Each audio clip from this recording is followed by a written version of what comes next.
அஸ்ஸலாமு அலைக்கும். உங்களுடைய பெற்றோர்களை வயதான பிறகு அவங்கள என்ன செஞ்சுறாங்க, அவங்கள ஒதுக்கிடாதீங்க. அவங்களோட கண்ணியத்த குறைச்சிடாதீங்க. அவங்கள ச்சீ அப்படின்னு கூட சொல்லிடாதீங்க அப்படின்னு அல்லாஹ் குர்ஆன்ல சொல்றான். ஸோ நம்ம என்ன செய்றோம் தெரியுமா? ஒரு வீடியோ பார்த்தேன் Facebookல. ஒரு சகோதரர் தன்னுடைய தாய்க்கு ஓடி வந்து முகத்திலேயே உதைக்கிறாருங்க. அத பார்க்க முடியல சுப்ஹானல்லாஹ். அது ரொம்ப கவலையா இருந்துச்சு. ஏன் இந்த மாரி நம்மோட மனிதாபிமானம் செத்து போயிருச்சு. இரக்க குணம்ங்கிறது இல்லாம போயிட்டு. அதே மாதிரி நம்ம ஸ்ரீலங்காவுல ஒரு நியூஸ் பார்த்தோம். ஒரு 26, 27 வயசு மதிப்புத்தக்க ஒரு சகோதரர். தன்னுடைய பெற்றோர் என்ன செய்றாரு? தன்னுடைய தாய், தந்தைய கொலை செய்றாரு. ஏன் இவ்வளவு கோபம் உங்களுக்கு? உங்களுடைய என்னதான் கோபம் இருந்தாலும் கொலை செய்ற அளவுக்கோ, அவங்கள கை ஓங்கி அடிக்கிற அளவுக்கு இந்த மாரி நம்ம என்ன செஞ்சிடக்கூடாது. அந்த மாரி ஒரு பழக்கம், அந்த மாரி ஒரு டைப் நம்மகிட்ட வரக்கூடாது. இது ஒரு மோசமான குணம். இந்த குணம் வந்துகிட்டு நம்மகிட்ட இருந்து முழுமையாக தூக்கி எறியப்பட வேண்டிய ஒரு விடயம். அதாவது நபி அவங்க கிட்ட சஹாபி வந்து கேட்குறாங்க. ஒரு சஹாபி யார சொல்லலாம். நான் ரொம்ப நட்பு கொள்றதுக்கு ரொம்ப நெருக்கமானவங்க, ரொம்ப முக்கியமான ஆள் யாரு அப்படின்னு கேட்கிற டைம்ல, அவங்க சொல்லக்கூடிய விஷயம் என்ன தெரியுமா? 3 வாட்டி சொல்றாங்க, உங்களுடைய தாய், தாய், தாய் அப்படின்னு. கடைசியா தான் சொல்றாங்க, உங்களுடைய தந்தை அப்படின்னு. அப்ப எந்த அளவுக்கு இஸ்லாம் பெற்றோர்களுக்கு கண்ணியத்த கொடுக்குது அப்படிங்கிறத நம்ம கட்டாயமாக புரிஞ்சு கொள்ளணும். இது இஸ்லாமிய சகோதரர்களோ அல்லது மாற்று மத சகோதரர்களோ, உங்களுடைய பெற்றோர நீங்க கண்ணியப்படுத்துங்க. அவங்க உங்களுடைய சின்ன வயசுல, நீங்க குழந்தையா இருந்த பொழுது அவங்க உங்கள எவ்வளவு கண்ணியமா பார்த்தாங்க. எவ்வளவு அன்பு வார்த்தைய காட்டி, எவ்வளவு பாசமா, எவ்வளவு இரக்கமா. நீங்க கேட்டதெல்லாம் அவங்க இயன்ற அளவுக்கு உங்களுக்கு தந்தாங்கள் இல்லையா? அந்த முத்தங்கள் உங்களால மறக்க முடியுமா? இதையெல்லாம் ஏன் நீங்க புரிஞ்சு கொள்றீங்கள அப்படிங்கிறது தான் ரொம்ப கஷ்டமா இருக்கு. நமக்கு ஒரு குழந்தை கிடைக்கிற போது நமக்கு விளங்குது. நம்மள எவ்வளவு அன்பா, இரக்கமா நம்முடைய பெற்றோர்கள் நம்மள வளர்த்தாங்க அப்படிங்கிறது. நம்ம காலம் போக, போக நம்ம பெரிய ஆள் ஆகுற டைம்ல நமக்கு அதெல்லாம் மறந்து போகுது. ஏன் தெரியுமா? மறக்கிறதுக்கு மிக முக்கியமான காரணம், இப்ப நமக்கு தேவைகள் கூட. இந்த அவசரமான காலத்துல நமக்கு தன்னுடைய உறவுகள பார்க்கறதுக்கு நமக்கு நேரம் இல்ல. தன்னுடைய உம்மாவ, வாப்பாவ, மனைவிய, சகோதரர, சகோதரிகள, ஏன் நம்மட நண்பர்களையும் கூட நமக்கு மீட் பண்றதுக்கு டைம் இல்ல. ஏன்டா அவ்வளவுக்கு நம்ம பணத் தேவ. அந்த காசி தேவைன்னு ஓடிக்கிட்டு இருக்கிறோம். நமக்கு தேவைய தாண்டி நம்ம என்ன செய்றோம்? அளவுக்கு மீறி அந்த பணத்துக்காக ஓடிக்கிட்டு இருக்கிறோம். அது உள்நாட்டிலோ, ஃபாரின்லயோ எங்கேயோ சரி. இந்த ஒரு வாழ்க்கைய விட்டு நம்ம வெளியால வரணும். எது எதார்த்தம், எது உண்மை அப்படிங்கிறது நமக்கு விளங்குதில்ல. ஓடிக்கிட்டே இருக்கோம். மரணத்துக்கு அப்புறம் ஒரு வாழ்க்கை இருக்கு அப்படிங்கிறத நம்ம மறந்து போயிடுறோம். கபர் வாழ்க்கை. ஏன் ஜனாஸா வீட்டிலும் கூட நமக்கு அந்த ஒரு ஈமான் வருதில்ல. மையத்து உள்ளுக்கு இருக்கு நம்ம வெளியால சந்தோஷமா சிரிச்சு காய்ச்சிட்டு இருக்கிறோம். அரசியல் பேச்சுக்களும், நகைச்சுவை பேச்சுக்களும். இந்த அளவுக்கு நம்ம வாரத்துக்கு காரணம் என்ன அப்படின்னு கேட்டீங்கன்னு சொன்னா, நம்முடைய உள்ளத்தில் நம்முடைய ஈமான் செத்து போயிட்டு.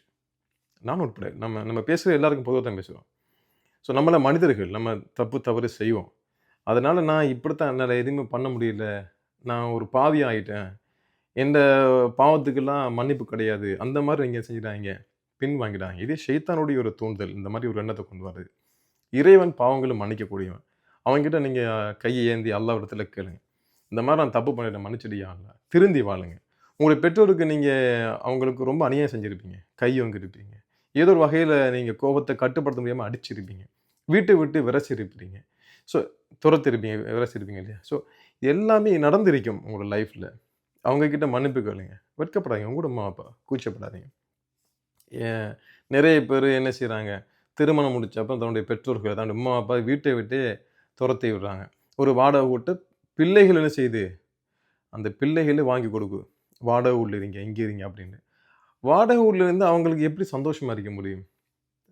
தான் பெத்தெடுத்த இரக்கமா, அவ்வளோ அன்பா, அவ்வளோ ஆசையோடு வளர்த்த தன்னோட பிள்ளை, தன்னோட வூட்டுல வச்சுக்கொள்றதுக்கு அவன் விரும்புறான்ல.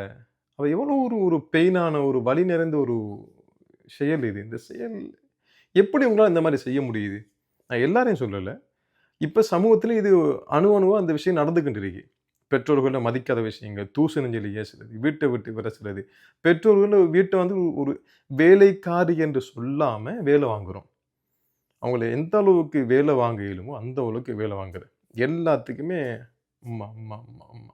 அல்லது ஒரு ஒரு சில இடங்கள்ல வாப்பா. அவங்க அவ்வளோ வயசாயிட்டு அவங்களுக்கு. சில விஷயங்கள் அவங்களுக்கு விளங்காது. நீங்க திரும்ப திரும்ப சொல்ல வேண்டியிருக்கும். அதுக்கு உங்களுக்கு கோவம் வரும். எத்தன வாட்டி சொல்ல அப்படின்னு. அல்ல நம்ம எல்லார பாவத்தையும் மன்னிக்கணும். நம்ம கொஞ்சம் சரி நம்ம என்ன செய்யணும்? திருந்துறதுக்கு முயற்சி செய்யணும். நம்ம அந்த முயற்சி செய்றோம் இல்ல. ஓடிக்கிட்டு இருக்கேன். லைஃப்ல ஓடிக்கிட்டு இருக்கேன். பணம், பணம், பணம்.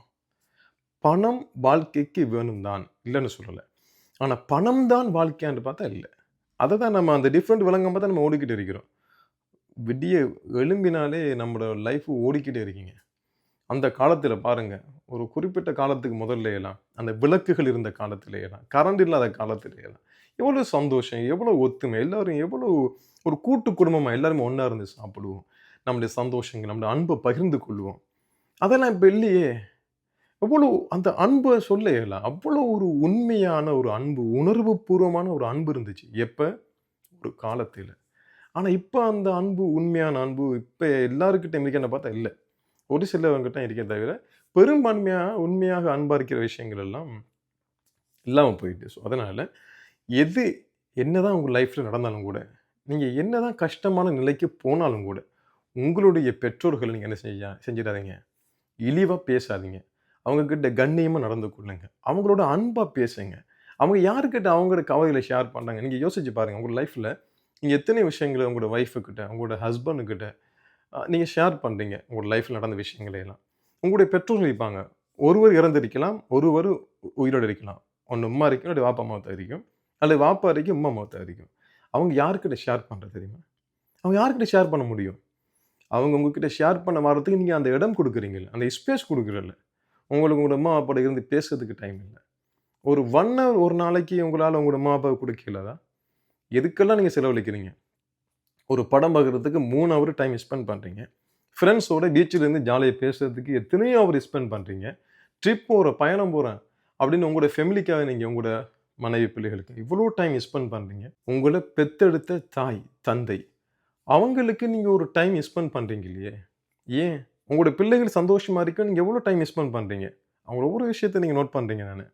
அதே மாதிரி தான் உங்களோட பெற்றோர்களும் உங்கள்ட்ட எதிர்பார்க்காங்க. நீங்க பேசணும்.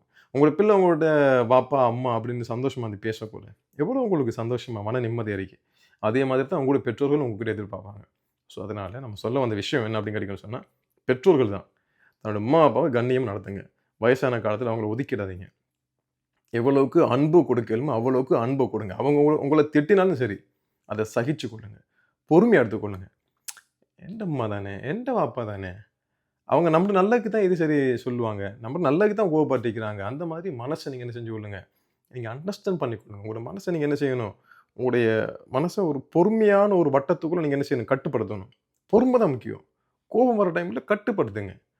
நீங்க ஏன் இந்த மாரி இருக்கீங்கன்னு சுபஹானல்லாஹ் உண்மைக்குமே தெரியல. ஏன்னா, உங்களோட சுத்தி இருக்கிற எல்லாருமே உங்களோட ஃப்ரெண்ட்ஸ் மத்தவங்க நெருக்கமான உறவுகள் எல்லாம் ஏதாவது பண்ணும்பொழுது நீங்க என்ன செய்றீங்க? உங்களோட கம்பெனில உங்களோட மேனேஜர், சூப்பர்வைசர் அவங்கலாம் ஏதாவது பண்ணும்பொழுது உங்களுக்கு எந்த அளவுக்கு பொறுமையா இருக்கணுமோ, அந்த அளவுக்கு பொறுமையா இருக்கீங்க. ஆனா, உங்கள பெத்தெடுத்த அம்மா, அப்பா ஏதாவது பேசினா உங்களால அத தாங்கிக் கொள்ளலையே. அவ்வளவுக்கு பாரதூரமான வார்த்தையும் பேசியிருக்க மாட்டாங்க. ஆனா, நீங்க அப்படியே பொங்கி எழுந்து நீங்க கோவிச்சு, கோவப்பட்டு வார்த்தையில வீசுறது, இதெல்லாம் அழகா இருக்கே.